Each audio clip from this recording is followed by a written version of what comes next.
Задумали, да, со Стасом вот такое вот шоу, которое называется No Pain, No Game. Такое символичное название. Оно, в общем-то, о реалиях российского гейминга и коллекционирования. Ну, по крайней мере, в том виде, в котором оно доступно нам, как людям, которые не с головой погружены в этот процесс. На мой взгляд, мы хотим рассказать о жизни людей, увлеченными коллекционированием консолей, не ретро, не обязательно ретро, о жизни геймеров.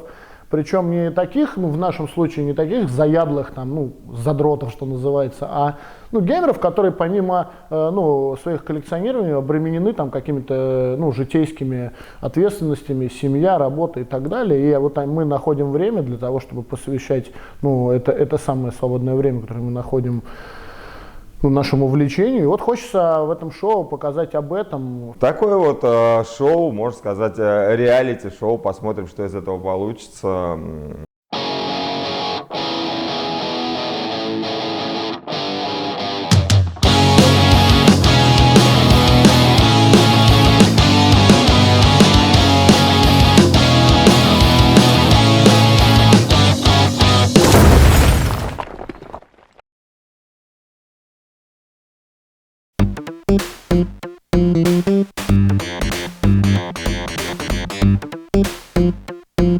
Стас собрал всех на шашлыки к себе. Такая должна была быть компания побольше, насколько я понимаю, подобраться. На самом деле я решил собрать на шашлыки. Я даже когда звонил Николаю Губанову, Pixel Devil, я ему сказал, что приезжай, покушаем шашлыков, пожарим мясо, снимать даже не будем, потому что не хотел применять человека. В принципе, понимаю, что в его случае ведение блога это реально работа, и, возможно, ему там достало, что все куда-то зовут. Просто хотел, во-первых, Аники приезжал, во-вторых, должен был приехать Юра с канала Russian Console Gamer, но он не приехал. Вообще, шашлык в мае, это дело хорошее всегда. А тут, когда подбирается компания людей, у которых схожие интересы, это вдвойне приятно. То есть можно не только вкусно покушать, но и нормально обсудить дела геймерские, можно сказать. Приезжал Аники, и поэтому не встретить его мы не могли. Я думаю, когда мы приедем к нему в Волгоград или, дай бог, в Ереван, там мы с самыми великими почестями будем приняты.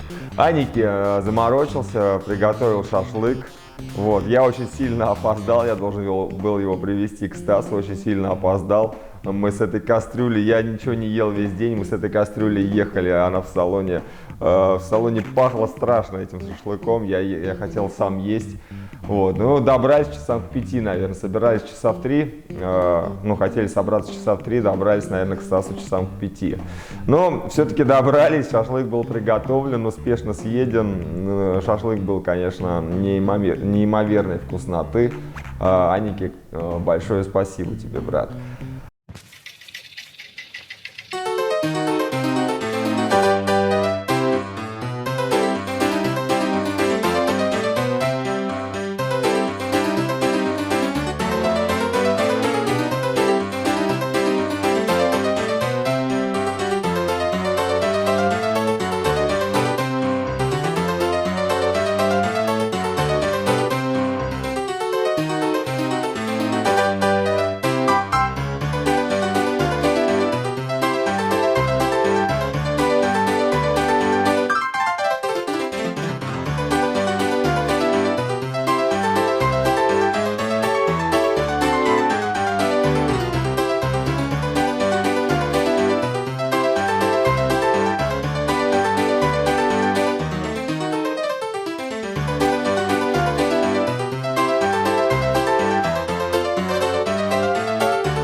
Поиграли немножко в странную консоль про Спанч Боба.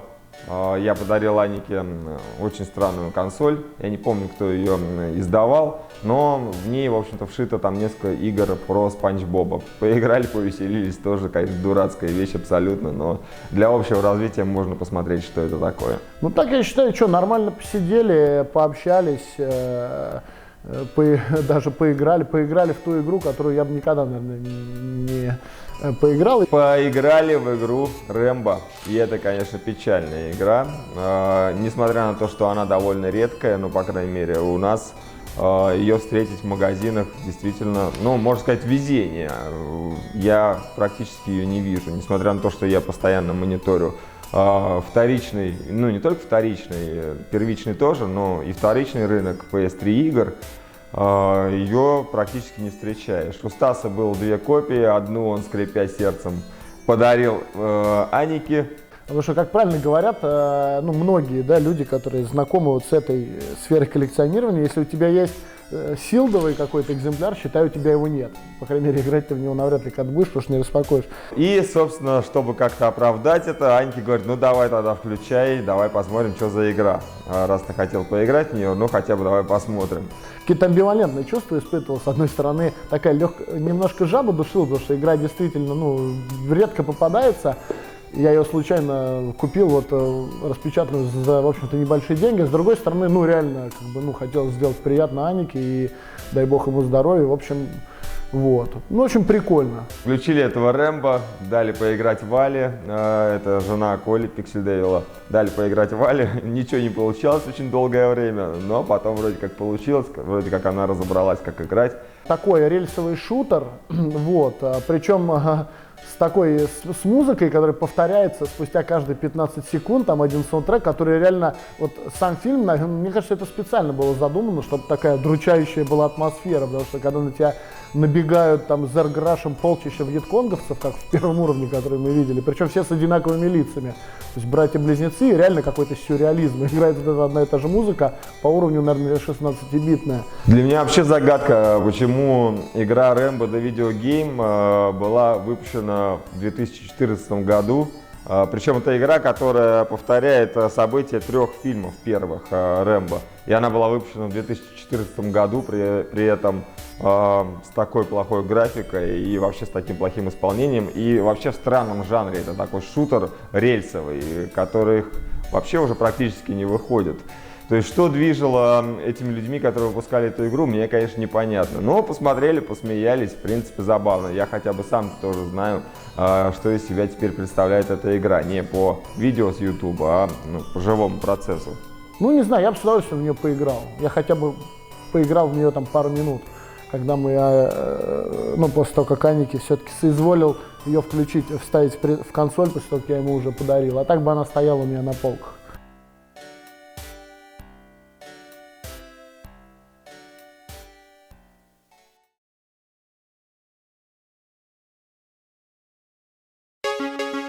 У меня немножко опухшая рожа. Ну чё скажешь? Вот, все, едем на Митино, начинаем с того, с чего начинали год назад, наверное, не год, да, но чуть поменьше. Есть надежда хотя бы у тебя? Нету надежды. Вообще ни на что. Все, что я вижу в последнее время, это куча попсы и очень сложно. Грусть и печаль, да? Решили поехать в Митино. В Митино мы поехали в первый раз, когда делали наши первые со Стасом вылазки. Почему решили в Митино? Ну, для меня был некий символизм в этом, потому что мы в прошлый наш сезон, будем искать, начинали с Митино. И начать этот с Митино мне показалось, в принципе, чем-то таким, а почему бы и нет? На этом канале и на канале Стаса вы можете посмотреть эти выпуски. Первый наш рынок, на который мы поехали в поисках разных раритетных игр и вообще, чтобы прогуляться, что-нибудь купить, это был как раз митинский рынок. Поэтому для нас было символично, конечно, запуская наш вот этот вот новый, можно сказать, проект, для нас было символично поехать опять на митинский рынок. Мы там не были уже очень давно, чуть меньше года, наверное, мы не были на Митинском, поэтому решили съездить. Тем более приехал брат Аники, и надо было, что-нибудь такое большое. А самые большие рынки у нас это, конечно, Митинский и Горбушка. Никита на что-то надеется, на Famicom Mini я слышал. Блин, Famicom Mini, да, я надеюсь. Ну, Ну, у не то, них что там надеюсь, должен там быть. Нет, там есть, но вопрос в Да. цене. Ну я и NES Mini не открыл, и SNES Mini не открыл, и... И ты не один ног, брат. Да. Женя, ты не открывал ничего, не Я NES? все открыл, И вообще играл, да? да. Ну и как? Ну, ништяк, мне нравится. Ну, как бы, это, NES Mini я перепрошил. Залил туда Ну, новое? залил туда кучу игр, а SNES не трогал, просто в нее играл там. Наверное, 64 эмуляция плохо поддерживается, да? Ну, Насколько блин, я если знаю. там будет хороший геймпад, чтобы стик был приятный, ну, и приятно было поиграть, я поиграю, потому что меня бесит вон 64 джойстик, ну, этот стик просто он Самый отвратительный. Ну зато это классика. Ну, Это... это такая классика, в которой притрагиваться не хочется. Да, это как Запорожье взял, тоже классика, да? Я проходил Donkey Kong Tropical Freeze на Nintendo Wii U нунчаками. Это, чтобы он бил лапами Donkey Kong, ладонями, нужно было трясти, короче. Ну там вообще трэш. Прыгать надо было трясти. Я проходил Resident Evil 4 на клавиатуре полностью, Это вообще печально. понимаешь? Отключай. На, отключай, брат.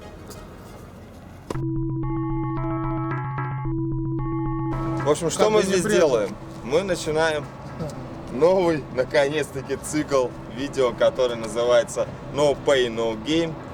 То есть про беспощадный российский суровый, мать его, гейминг. И коллекционирование.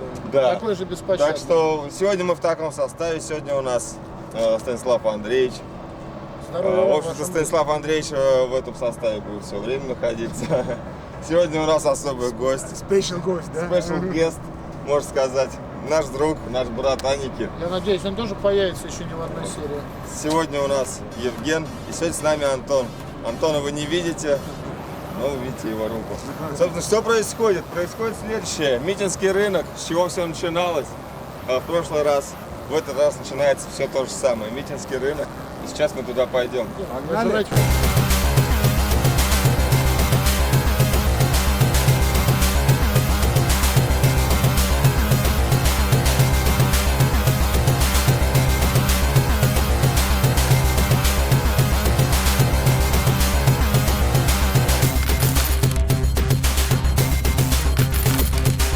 Сразу же, как вошли, начали практически сразу. Я там что-то себе приобрел, вот, и потом буквально наткнулись на павильон, в котором практически год назад мы, помнишь, покупали Tony Hawk Pro Skater силдовые на Game Boy Advance. Вот. И там лежали оригиналы на американку PS1, Tony Hawk Pro Skater 4. Но в тот раз нам повезло не полностью, да, потому что Tony Hawk оказался силдовым, действительно оригинальным, который ты раскрыл потом на камере.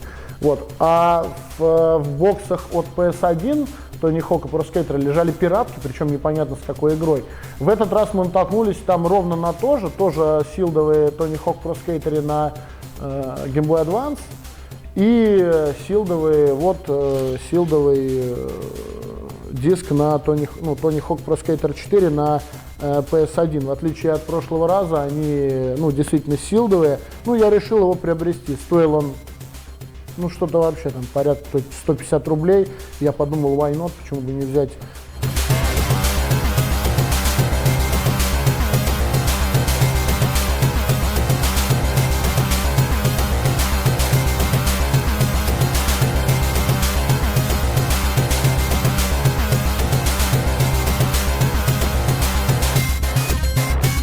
У меня есть просто бандл, короче, этого самого. С рулем? С рулем, да, я его закасаю. Что работает? Без мануала. Это что? Fat Принцесс, ага. Блин, давай спросим. Он, кстати, в коробке. Он про него, наверное, Да, там говорит? коробка наверху лежит, ребят.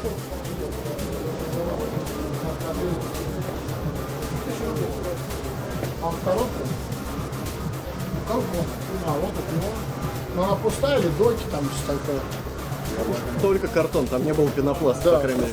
Слушай, это, мне кажется, В принципе, за косарь неплохо. да. Будет красивая фотография, правильно? Правильно. Как минимум. А так ништяк. Так, по карточку, да? Да, если можно.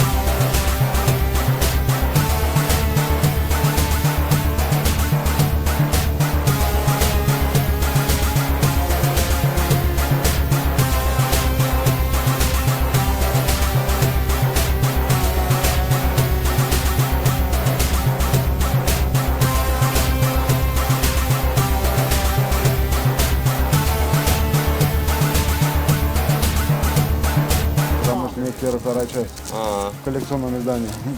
Окей. Оп-оп-оп. Нормально.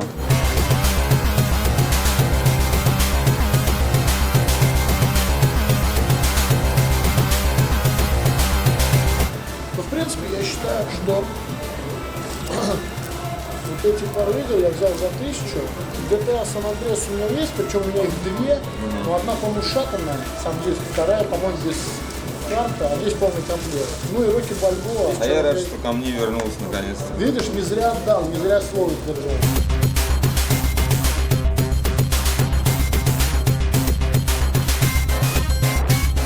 Аники сам доволен. Ништяк.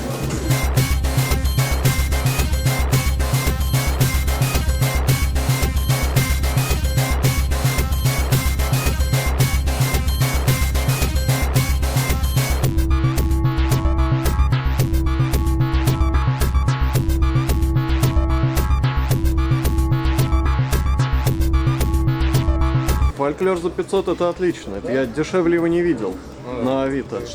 Подарок по-братски от меня, братан, второй экземпляр. Да? Вот Wolfenstein. Одна из желаемых сегодня игр найдена. Очень хотел себе найти Wolfenstein. Есть два Wolfenstein на PS3. Я хотел себе найти именно первый, ну потому что второй как-то я вижу чаще, чем первый. А вот первый Wolfenstein мне точно так же практически не попадается, несмотря на то, что я все время так или иначе мониторю эту тему. Моя стандартная цена с плюсиком даже. 3 за 1000. Приемлемо. Ну ты посмотри, ну кайф, да. А она вот только в Америке выходила. Да? Да? Ну, да.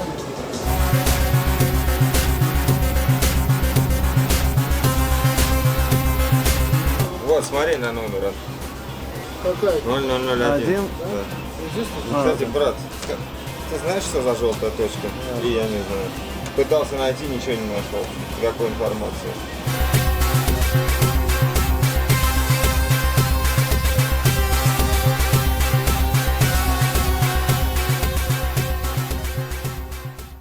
То берите. Продавец сказал, не могу ему отказать. Все, по 200.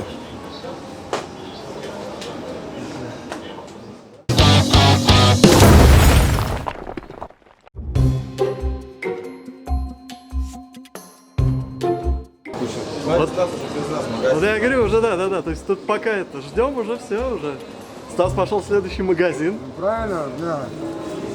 Стас, Всё, меня загрузил, главное. давай. И сам ушел в другой магазин.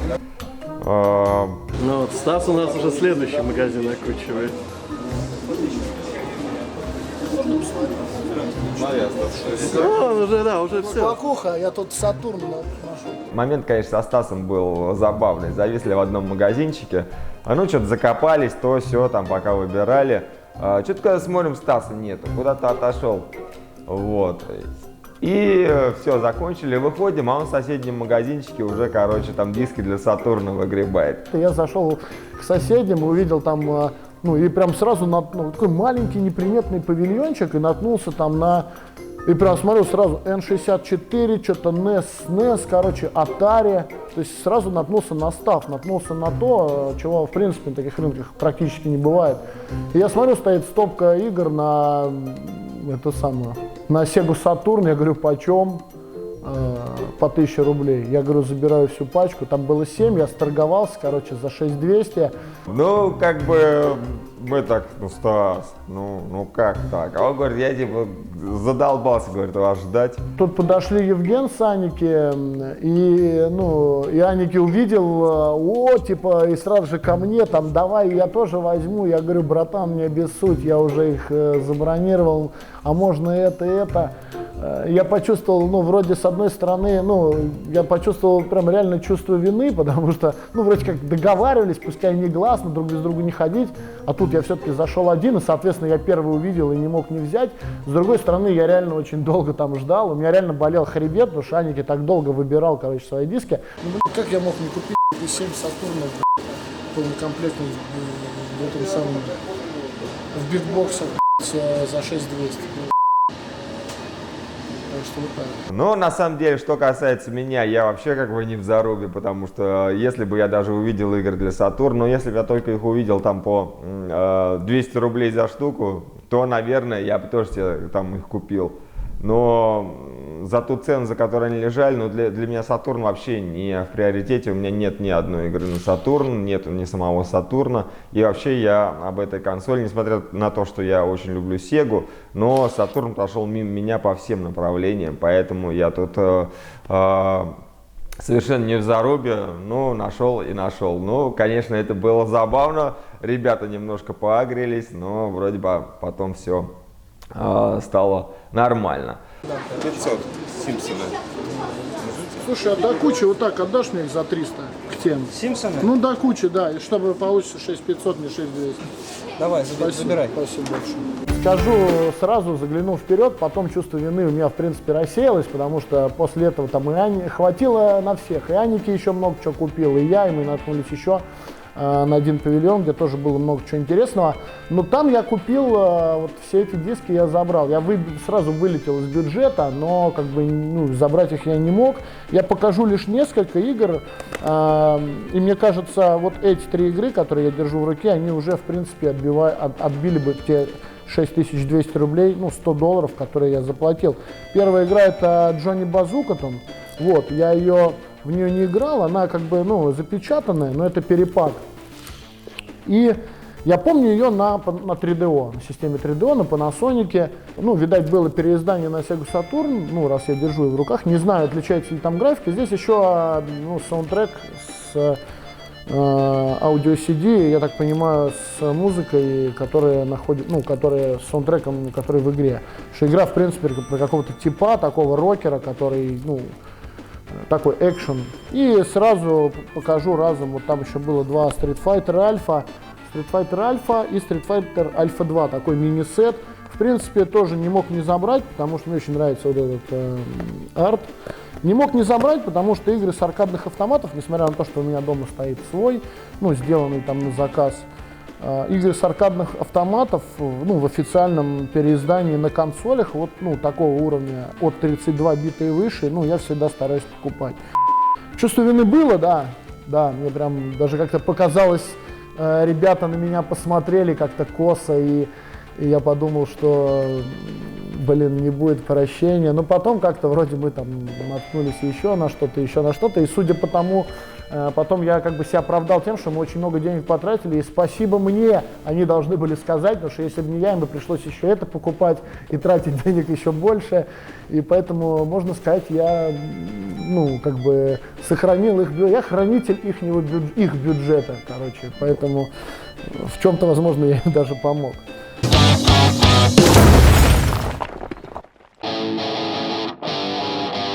Я, конечно, такие кренделя, как пацаны, вообще не выписывал. То, что сегодня произошло, это пиздец, блин.